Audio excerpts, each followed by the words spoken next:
Yo, what is good, everybody? Welcome back to another video on the channel.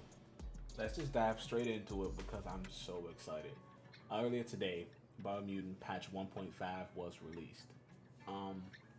Let's go over these patch notes. So, first thing, it is out right now on PC. On Steam, I don't know if it's been released anywhere else as of yet.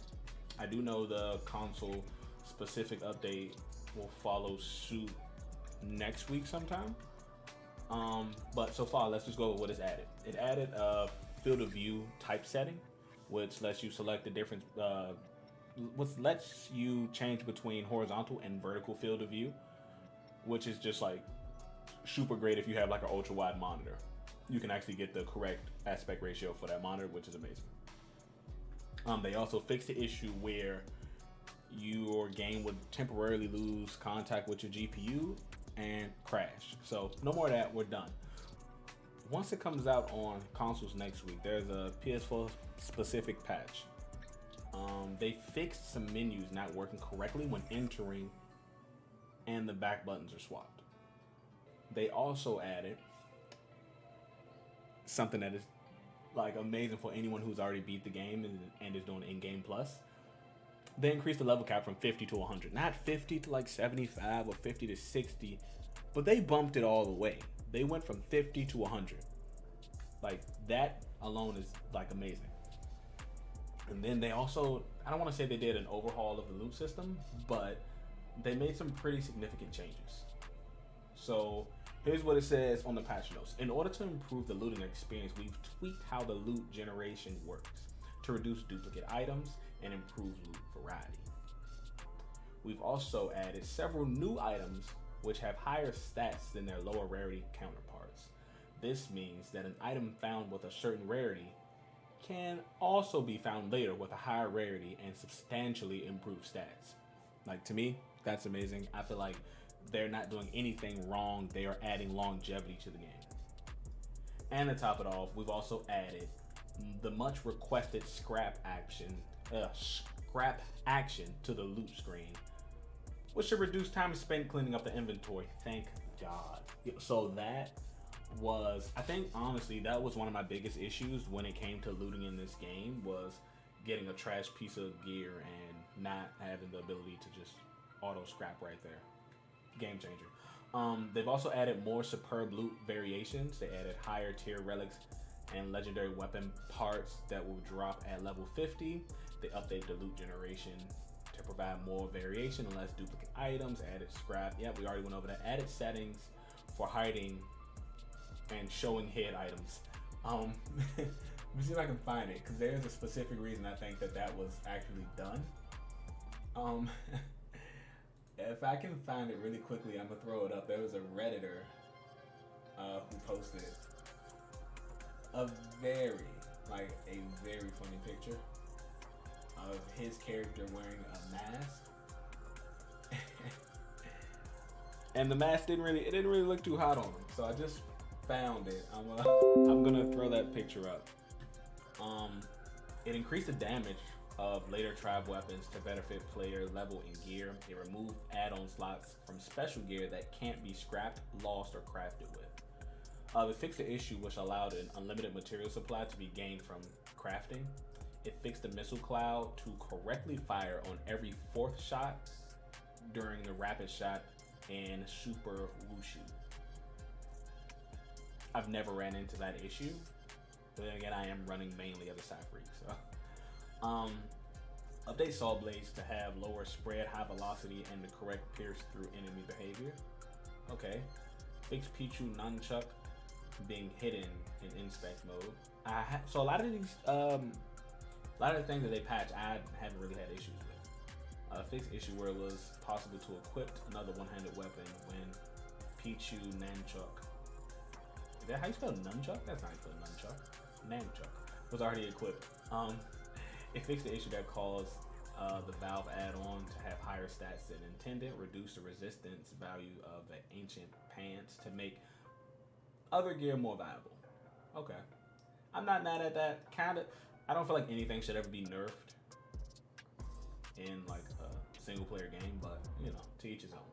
Fix the favorite consumable quick menu being scrambled when there were no free slots available. Fix automaton's health injector cooldown being reset when using automaton boost, resulting in automaton's health injector only being refilled after resting. Okay, cool. So they also changed a couple of things in the settings and the dialogue. I'm not really going to go over that stuff. I don't see a need to. Now, they did do a couple of combat changes. They added an option to lock on the target for melee. That, to me, is amazing. I feel like that probably should have came out day one, but I like it. Attack animation canceling is certain moves by using dodge. Okay, the ability for smaller enemies to throw rocks at a player when mounted. Added chance for the player to be knocked off their mount when hit. That's realistic and I like that. Added flame behavior to players mount when in combat. That was something that really bothered me. So I have a couple of mounts and I can get into an all-out brawl right in front of them, and they would just sit there. Treat the Pokeball with double bow to throw attack. Now it's possible to dodge the second rock after being hit by the first one. Okay. Fix issue where player could get stuck in the grab animation. Okay. Invincibility perk damage multiplier. Fix stimulus perk damage multiplier. Okay, cool. Okay, so they did a couple of things. They also fixed some user interface. None of this stuff is really too important. A couple of quests that I know I've seen a couple of people have issues with. The Lupulin's lair not being completed after loading a save. Yeah. I haven't ran into this, but I've seen a lot of people have issues with this. It fixed the issue where defeating Bamba Bunker before starting a corresponding quest will prevent the player from completing the quest after saving and loading. Yikes. Fixed puzzles being usable through walls using the clunk fist. I didn't know that was a thing, but that's kind of nice. Fixed eyes on the prize, which couldn't be completed after loading and saving the game. So they went through and it was a lot of fun stuff that they fixed, as well as a bunch of necessary fixes. So I'm happy they took the time to get this stuff done. So New Game Plus, they added modifiers which somewhat increased the difficulty after starting New Game Plus. After starting a New Game Plus game. Also, additionally, for each new subsequent, oh wow. So every time you do a New Game Plus game, you can make it harder and harder and harder. They fixed ore scores not being reset at when starting New Game Plus. Fixed the plank resources being reset after starting. Okay. Oh, they added respawning enemies to some areas, which is an issue. Like when you go to get Pee-wee, I feel like, so I went through that whole camp and killed everyone beforehand, didn't know, and that's where Pee-wee was, and then I went there to get Pee-wee, and it was just like, okay, cool, walk straight through. So I'm happy that some enemies will now respawn. They fixed a bunch of crashes. I don't know if these were console crashes as well, but I have seen a couple of people crash off of climbing, and I didn't know what it was. Yeah. Okay. And then a bunch of miscellaneous stuff, which I'll leave all this stuff on the screen as I go over it for you guys to read, but that's it. That's just a quick little brief update or summary of the patch notes for Biomutant patch 1.5. You guys definitely make sure to stay tuned to the channel because I will definitely be covering this game in detail. So other than that, make sure to hit that subscribe button, like, comment, do it all. And hopefully I'll catch you guys at the next one. Peace.